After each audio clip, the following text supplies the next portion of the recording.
It's great being here. I do feel a bit of a friend of this church, involved in quite a few of with the pastoral team in quite a few of the areas they're ministering in and mentoring and supporting them, which is a tremendous opportunity as well. I'm actually preaching this morning and tonight. I noticed with interest that you had a lovers' night on Friday night, which would have been very interesting. Actually tonight, I don't know if you'll need it now, but anyway, tonight I'm actually talking about sex and pleasure. And I want to look at the book of Song of Songs and open it up to see actually what it says about sex in both a sex-saturated generation in which we live, what the book of Song of Songs says about it. So if you're interested in that, didn't get enough out of the lovers' night, then by all means come back tonight. Just a couple of things that we're offering at the moment at the college that may be of interest to you. One is we have a program called Retire, and I think there's a PowerPoint coming up, which is 3 times a year we take a day out, and the idea is to equip those who are close to retiring or who are retired. And the idea is that often because you're heavily involved in work and everything else, it's hard to get some of the deeper equipping that you miss out on that other people might be able to get. And so when you retire, this is an opportunity to be equipped to be more effective in leadership and ministry in the church. And so we run these days. The next one coming up is Monday week, and it's on the changing face of evangelism. We're looking at where evangelism going. We're getting some of the young guys in to talk about the evangelistic works they're doing and how they're doing it. So if you're interested in that, you need to let the college know tomorrow, actually. So just ring the college and let us know that you're interested in coming. The other one is a Neo Leader Conference. We're very, very committed to the developing of young leaders. We reckon that happens best if we network young leaders together. We're constantly setting up networks. And this is a conference to try and enable that to happen. So if you're in that young adult age group, whatever was said before, sort of post-school to 30-ish, something like that, and you're committed to leadership and you want it to develop in that, then this is a conference for you. We're aiming to get 200 young leaders together. Jason is actually one of the speakers, and it should be a fabulous time. 2009 is a pretty tough year for lots of people. We have a friend who's a single mum. She's a school teacher. Her kids are probably late teenage years, and she got involved in one of these financial schemes. She now has lost her house and owes about $700,000. Incredibly painful for her. Many people that I know have lost jobs, and it's a tough time. It really is a tough time for many people, and some of you here are experiencing that.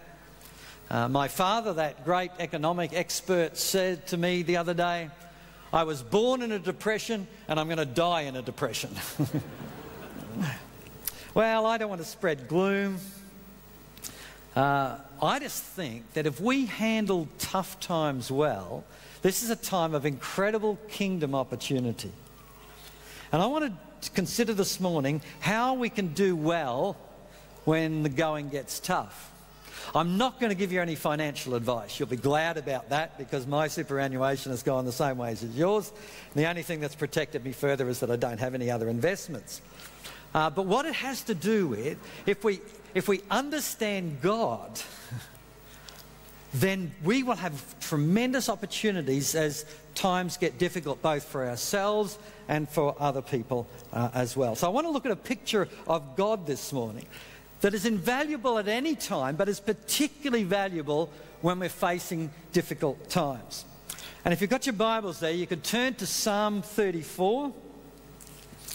And we're going to study this psalm this morning and the picture that it paints of our God. There's a little heading to Psalm 34, and it says this: of David, it means David wrote this song, when he pretended to be insane before Abimelech, who drove him away, and he left. That little story may not be familiar to everyone, so let me just remind you of what went before this song was written. David had been called by God to be king of Israel.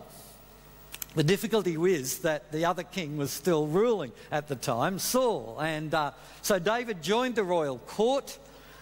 He became a great army general. He led the army in a number of battles against the Philistines. We all know about David and Goliath. That was the first one, but many others he led.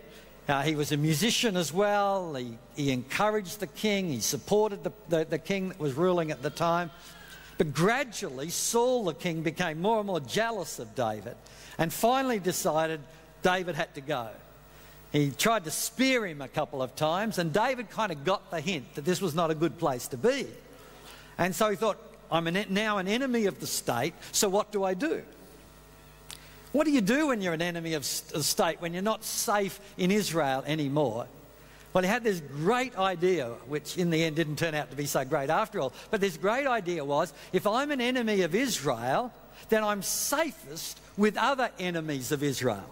So he decided to head to the Philistines and turned up at Gath, one of their great cities, and was sort of living there for a short period of time. It was kind of like out of the frying pan into the fire. Because in fact, David had led the army against the Philistines. Many of the people in Gath had relatives who had been killed by David and his forces. And as they recognised who David was, David got incredibly nervous, as you can imagine. Isn't this David? Isn't he the one that the Israelites sing the song about, that he's killed thousands and thousands of Philistines?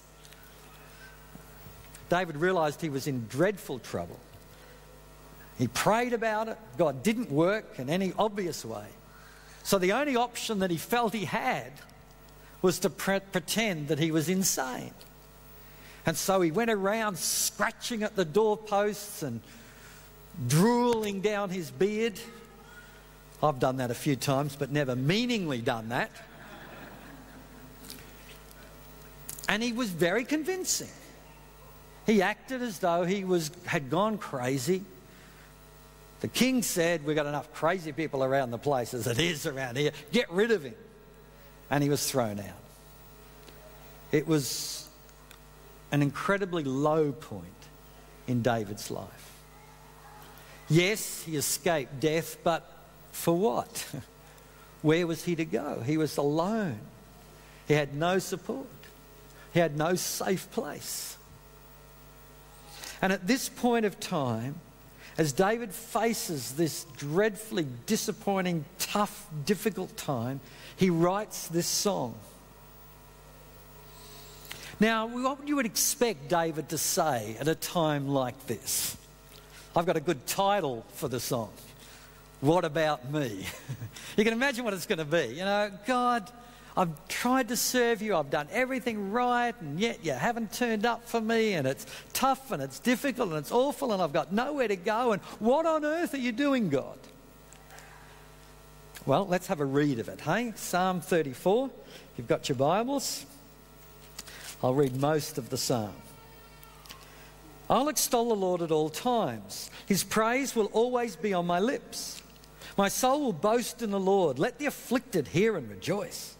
Glorify the Lord with me. Let's exalt his name together. I sought the Lord and he answered me. He delivered me from all my fears. Those who look to him are radiant. Their faces are never covered with shame. This poor man called and the Lord heard him. He saved him out of all his troubles. The angel of the Lord encamps around those who fear him and he delivers them. Taste and see that the Lord's good. Blessed is the person who takes refuge in him. Fear the Lord, you his saints, for those who fear him lack nothing. The lions may grow weary and hungry, but those who seek the Lord lack no good thing. Verse 15. The eyes of the Lord are on the righteous, and his ears are attentive to their cry. The face of the Lord is against those who do evil, to cut off the memory of them from the earth. The righteous cry out, and the Lord hears them. He delivers them from all their troubles. The Lord is close to the brokenhearted and saves those who are crushed in spirit.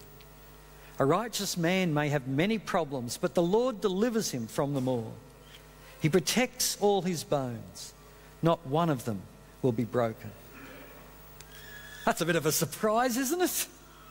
I mean, that David would write like that at a time that we've just talked about. when he was absolutely desperate and it appeared that God had not showed up to do anything to help him? Could the wrong title have been put on? Because the title's not inspired, so maybe they've put it in the wrong place. It's the wrong song. But if you have a look at the song, it's full of lots of problems. Verse 2, the afflicted. Verse 4, all my fears. Verse 6, this poor man saved him out of all his troubles. Verse 17, he delivers them from all their troubles. Verse 18, brokenhearted. Verse 18 again, crushed in spirit. Verse 19, troubles. It's obvious that David's going through a really tough time. But he's not down. He doesn't feel abandoned by God in the slightest. It's something that he feels like he's seen God in some way that has changed his perspective. And it's this picture of God that I want to come to grips with this morning. What has David seen here that has changed the way he looks at the circumstances that he finds himself in? Now, here's where the artistic people come out, all right? Now, I'm all left brain, right? I'm a mathematician. That's my background. So I don't think artistically at all. So I had a look at this psalm. There's a picture that David's clearly painting in this psalm. And it's poetry, all right? So I've got to try and get my head around poetry. So I looked at the psalm and thought, what kind of picture do we have of God here? How does David see God? And the best I could do is, we'll put it up on the screen there. This was kind of the best that I could do. Like Hulk Hogan, Chuck Norris, Sylvester Stallone, God comes through and he protects and he delivers and he stands with you. And that was kind of the best that I could do, but I wasn't very satisfied with that. It doesn't really describe what happened here in the song at all. I tried other things, champion or mentor, and none of them I was satisfied with. So what I did is I went to my wife, because Debbie is a songwriter and an artist. And I said, look, you read this psalm and tell me what picture you get out of this. What is the kind of picture David's painting here? What has he seen of God? So she went away and read it. She comes back and she said, it's clear to me. I said, well, thank you, darling. What is it? She said, well, he's really saying, although he never says it, but he's really saying God is like a mum. And I thought, well, darling, that's going to be hard to preach, because once I say God's like a mother, I'll be in real trouble. But as I read it, I agreed with her. Now, let me say something about God being a mother to start with, all right? Obviously, God does not have a sex. He does not have a gender. All right? The Bible makes it clear, we'll go on to the next, that God is spirit. That's what John 4 says. God is spirit, and those who worship him in spirit and in truth. So God is not male or female. God is spirit. Now, there are many male pictures of God, which are very important pictures, particularly of God as a father in the Bible. That's a very strong picture and a very important picture. But men and women are both made in the image of God, and if men and women are different, then it's likely that both men and women will reflect something of the character of God. And if men and women are different, it's likely that there'll be some aspects of women that really reflect the character of God and what God is like. Jesus himself takes a female picture of himself when he, and that's the verse that I've got up there, when he looks over Jerusalem and sees the desperate need of people and says, I just feel like a mum. I just want to gather them all together and get them under my wings and protect them and support them and look after them. So I'm not saying God is female. I'm just saying that here is a picture of God that we may sometimes miss. You see, there's often differences between mothers and fathers in the way they deal with children. Mothers are generally, and I say this broadly, all right, because some of you won't be like this, but mothers are generally more protective of their kids, more caring towards their kids.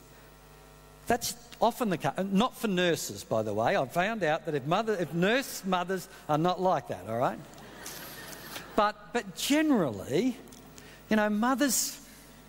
Let me give you some examples. Our kids come over for tea sometimes, and Dan's our eldest. And whenever he leaves to go back home, Debbie inevitably says, "Drive carefully, darling. Drive carefully." He lives 5 minutes away. He's 23, he's married. But drive carefully, darling. And an even more stark example is when Deb and I were married. Deb's the eldest in her family, and she has a brother and then a big gap and then a brother and sister after about another 10 years. So she had a younger brother and sister, and Debbie got married quite young. She was 19 when she got married. I took that verse that said, train up a child in the way she will go, and it doesn't work, I can tell you, it doesn't work. And we often had, her brother and sister were living in Rocky, and so they would come and stay with us occasionally. This is before we had our own kids. And I remember Deb's brother was staying with us. He was probably 10 or 11 at the time. And he was playing down our backyard, and we had this rope swing, and he fell off it and he hurt his arm. And he came upstairs and he was crying about this sore arm that he had. And I had a look at it, and it was fine, just hurting a bit. And I said, "Oh, Jason, you'll be okay, mate. You'll be okay. Don't worry about it. Be brave, be a man, you'll be all right." And Deb's fussing around. "Oh, look at it, it's so sore. Should we bandage it up?" I said, "Oh, look, don't worry about it, darling. It's just there's nothing wrong with that." And that night he's still whinging about it. And Deb said, "Oh, I think I should take him to the doctor." I said, "Oh, darling, it costs money to go to the doctor. Like he's fine, don't worry about it." The next morning he's still whinging about this stupid arm. And Debbie said, "I'm taking him to the doctor." I said, "Oh, all right, but it's fine." He comes back from the doctor, sure enough, he's got a plaster cast on. And I had to explain that to his mum then. But it tends to be, not all the time, sometimes we swap over, and I do have some care in my heart, I know that. But it tends to be that guys, that fathers are sort of, "Come on, let's keep going, don't worry about it, things will be all right." And mums are protective and caring. And honestly, for most of us, when we're in trouble, when we're sick, who do we go to, our mum or our dad? Generally, in most families, mum's much preferable to dad.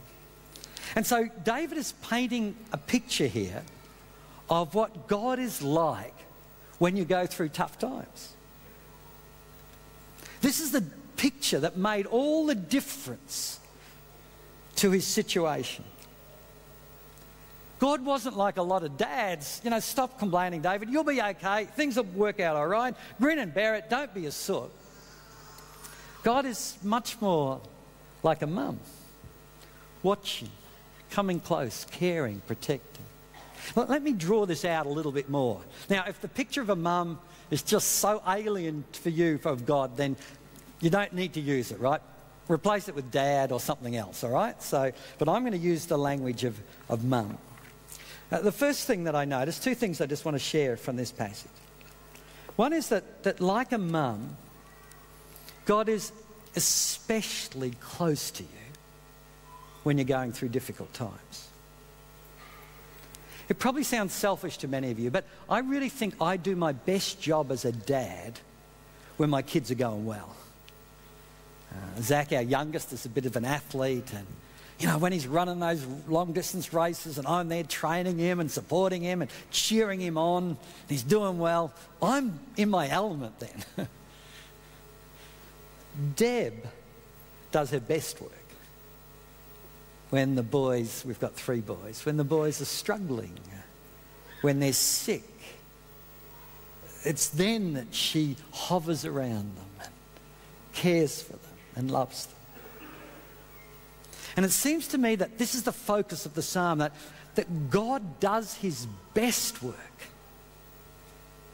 when you're finding it tough, when you're going through difficult times. Well, we tend to think the opposite, don't we? That God likes us most, when we're achieving things, when we're doing things, when we're successful, when everything's working out in our life, when our ministries are going forward, that's when God appreciates me most. Well, the fact is, we're wrong. That God does his best work when we're weak, when we're struggling, when we're hurting, That's what he said to Paul, recorded in 2 Corinthians, where he says, when you're weak, that's when my power is most obvious. Here's David at the bottom. Deep trouble on every side. He's got nothing to offer God. Like he's unattractive, like he's just acted as a mad person. He's got no support, he can do nothing, he can achieve nothing.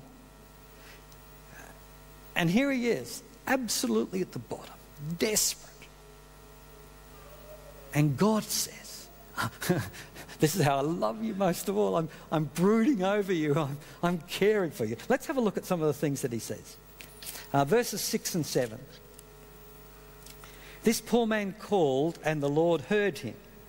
He saved him out of all his troubles.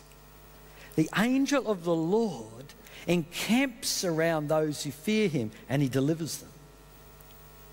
The angel of the Lord, in the Old Testament particularly, of course there are angels, but often in the Old Testament the angel of the Lord is used to represent God. God encamps around us when we're struggling. I remember my worst Christmas, worst by a mile. I was, 19 or so, 20, and I was in leadership team of a beach mission. We were up at Rainbow Beach. We had a large team. And so what we'd do is we'd go up on the day before, Christmas Eve, and we'd set up all our tents and our equipment and everything. And then we'd go back for Christmas and come back on Boxing Day, and everything was ready to go because the caravan park was a large caravan park. There was lots of opportunities there, and we wanted to hit the ground running. But of course we were leaving our stuff over Christmas, and someone had to stay there to look after it. And I must have been fairly unloved at the time. So I said, well, look, I won't go home for Christmas. I'll stay here and look after the tents and look after the gear. And so sure enough, I went up there Christmas Eve. We set everything up. Everyone else headed back, and I stayed on. As Christmas Eve got later, I began to get quite ill. And by Christmas morning when I woke up, I was desperately ill. I had a fever. I hope I'm painting myself as a hero there. You're noticing, that this must be a very spiritual person to do this sort of stuff. Yeah. And I was just very, very sick. I lay in the tent. There were people all around, but no one cared. No one knew. Finally, I thought, look, I better try and get some Christmas dinner. I better try and eat something. And I went down to the shop. There was just one shop there, I think. And the lineup was just huge. And I was really sick, feverish and all the rest. And I just couldn't line up. I couldn't wait. So I just went back to the tent, lay there, and felt incredibly sorry for myself. So I made a decision. I went home to Mum.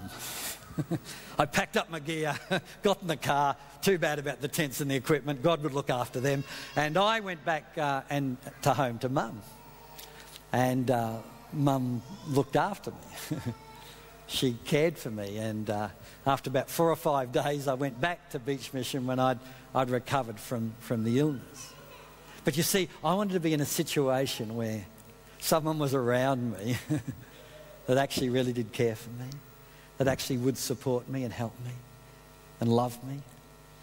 And this is the picture that David's painting here. In my desperation, suddenly I realised that it's not Philistines that are around me. It's God. He's camped right around me. He's looking after me. He's like a mum. In verse 15 it says this: the eyes of the Lord are on the righteous, and his ears are attentive to their cry. It's not that God is, not only is God there, but he's watching and he's listening carefully. Sometimes I know and I've been there too, when it gets tough, it gets dark around us and you kind of think that you're by yourself. It kind of feels sometimes that God's abandoned and doesn't care. And I just want you to say that is completely wrong. That God is there. You might not be able to see him, but he's there. He's watching. He's listening for your faintest cry. It's like a mum with a sick child. He's hovering there. And then in verse 18, he just says it explicitly. The Lord is close to the brokenhearted and saves those who are crushed in spirit. Like a mum, God's especially close to you when you're doing it tough. The second thing that I notice is that, like a mum, God will protect you through tough times. Now notice I say through tough times and not from tough times. There's a verse here that I absolutely dislike, right? It's verse 19. This is what it says. A righteous person or man may have many troubles. I don't like that at all. What that says is I can do everything right. I can be serving God, I can be praying, I can be doing the right thing by my family or my husband or my wife, my friends. I might be doing it all right. And I might have many troubles. That doesn't seem fair to me. But the fact is, it's the truth. That's exactly where David finds himself. As far as we know, David's done everything right up to this point. He really has tried to be the man of God that God's called him to be. He's done everything. He's supported the king. He's cared. He's won battle. He's done everything right and good, and ends up in this complete mess. Many of us this year will face difficult times. We really will. It'll be tough. And it'll be unfair because we've been trying to serve God and trying to do the right thing. We've given our lives away. So what does David mean with the refrain here? A righteous person may have many troubles, but the Lord delivers him from them all. In fact, this is a refrain right through the psalm. Verse 4, he delivered me. Verse 6, he saved me. Verse 7, delivers them. Verse 17, delivers. Verse 18, saves. Verse 19, delivers. It's a constant refrain. The Lord delivers, the Lord delivers. But if he doesn't stop us going through tough times, what does it mean he delivers? David wasn't delivered. Yeah, his life was saved, just. But he was still facing dreadful, dreadful time ahead, and he would for 15, 20 years yet. It would just be dreadful. What does it mean God delivers? Let me try to explain it from the picture that David paints here in the psalm. Because he goes straight on from verse 19. In verse 20 he says, he protects all his bones, not one of them will be broken. Now what does that mean? He protects all his bones, not one of them will be broken. Is that a literal thing? Because it was in John, it was applied literally to Jesus, not a bone would be broken. But basically it's not literal. It's a picture that David is painting. I've broken a few bones in my life. And what I've found is that broken bones completely debilitate you. I had a cousin who just recently smashed up his sort of ankle, bottom part of his leg, and he was just walking with his grandkids down this grassy section, slipped and actually smashed his leg quite badly, a spiral fracture of some sort. I took great delight in it because he's 6 months older than me, and I just said it was old age, obviously. But what he said to me was, he said, when I went to visit him, he says, I was astounded by how much this has stopped my life. I expected it just to go on, but it hasn't. It's been incredibly difficult for me.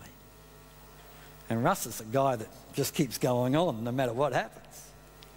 If that's true in our days with splints and special boots and pins and all the rest, how much more true was it in David's day? Like, you're out there fighting, and all the guys anyway were involved in warfare quite constantly, and so you're out there fighting and you get a slash. Right, a sword nicks you, an arrow goes through your skin or something like that. And, you wrap it up, and in a week's time or 2 weeks' time, you're back out there again. We've seen James Bond or something. You know what it's like. A little bit of a nick, but you keep on going anyway. But I tell you what, you get your bone broken, you get your leg broken or your arm broken. You're not going to be out there in a week or two. You're taken out of the battle completely. If it ever heals properly, It may well be 6 months before you can do anything again. And what David is saying is, yeah, a righteous person may have many troubles, but they'll never be knocked out of the battle. They'll never be stopped. You see, what happens is that God protects us. He has things that he needs us to do, and nothing's going to stop that. And tough times will be difficult and hard and draining, but they won't stop us. They won't take us out. God's promised that. He will deliver us and make sure that never happens.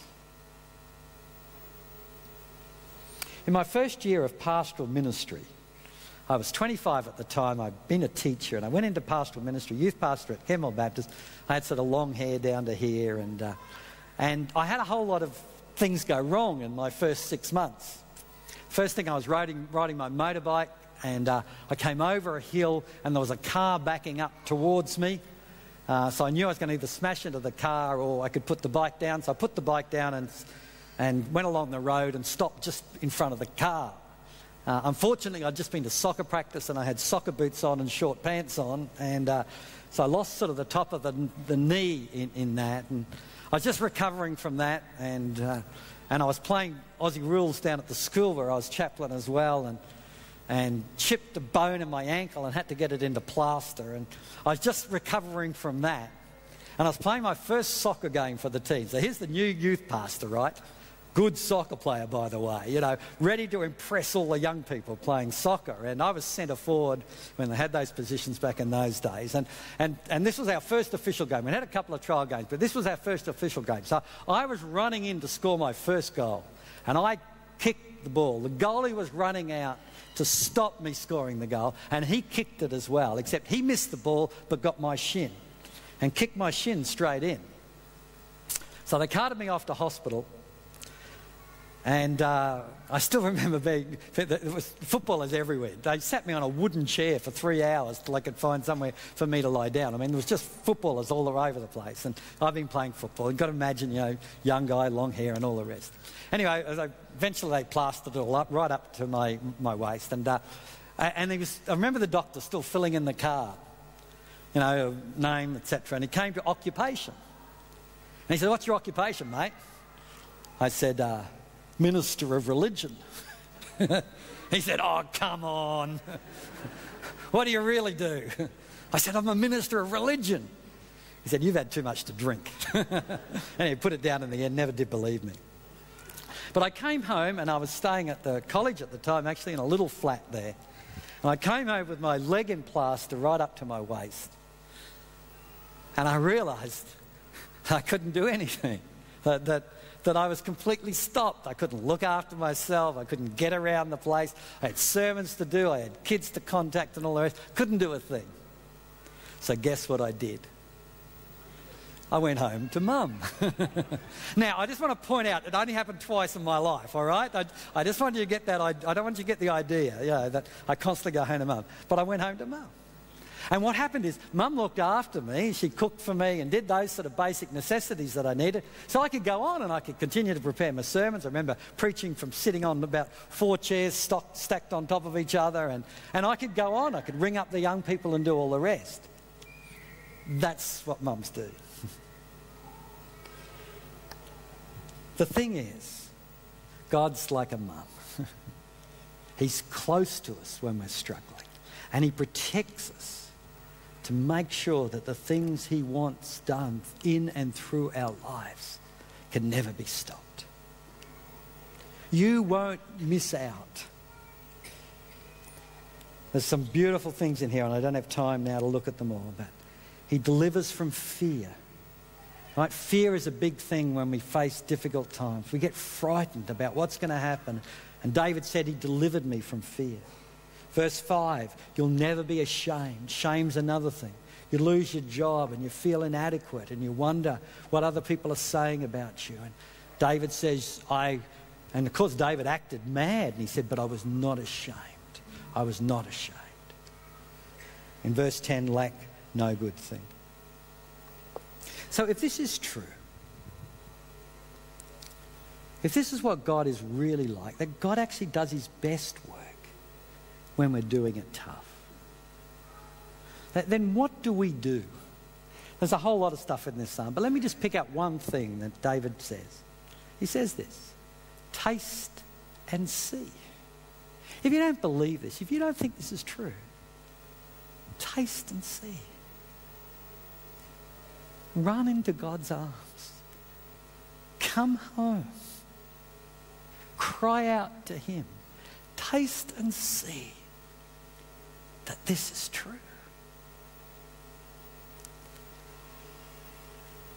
I remember a few years ago, I got the call that all dads dread. Let me finish with a story about dads rather than mums, and for those of you that may struggle with the idea of mum. And that is, Dad, I've just been in an accident. Could you come? Dan had been driving the car for about 6 months or so, and this was his first accident.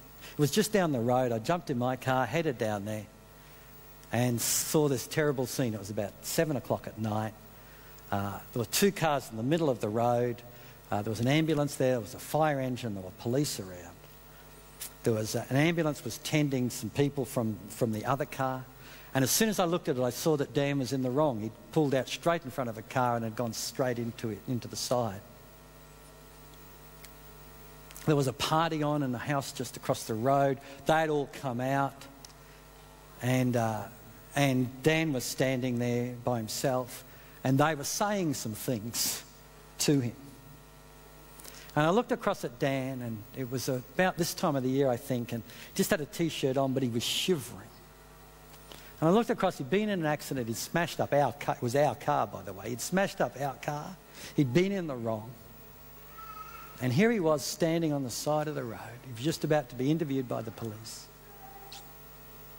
And I have never loved my son more than at that point.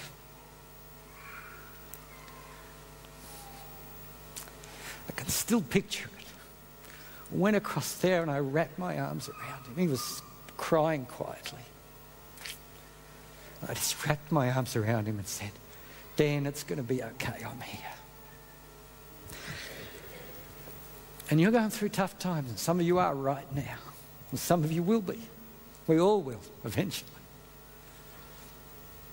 I just want you to know this morning that that's what David found about God. So when you're at your lowest, he's there, wrapping his arms around you and never, never loving you more than that. And if we can grasp that, what a hope we offer in tough times, both for ourselves but also for our nation. We have a God that does his best work when it gets tough. We have a God that cares immensely, who wraps his arms around us and who protects us. That is our God. That's what David found. Let's pray together.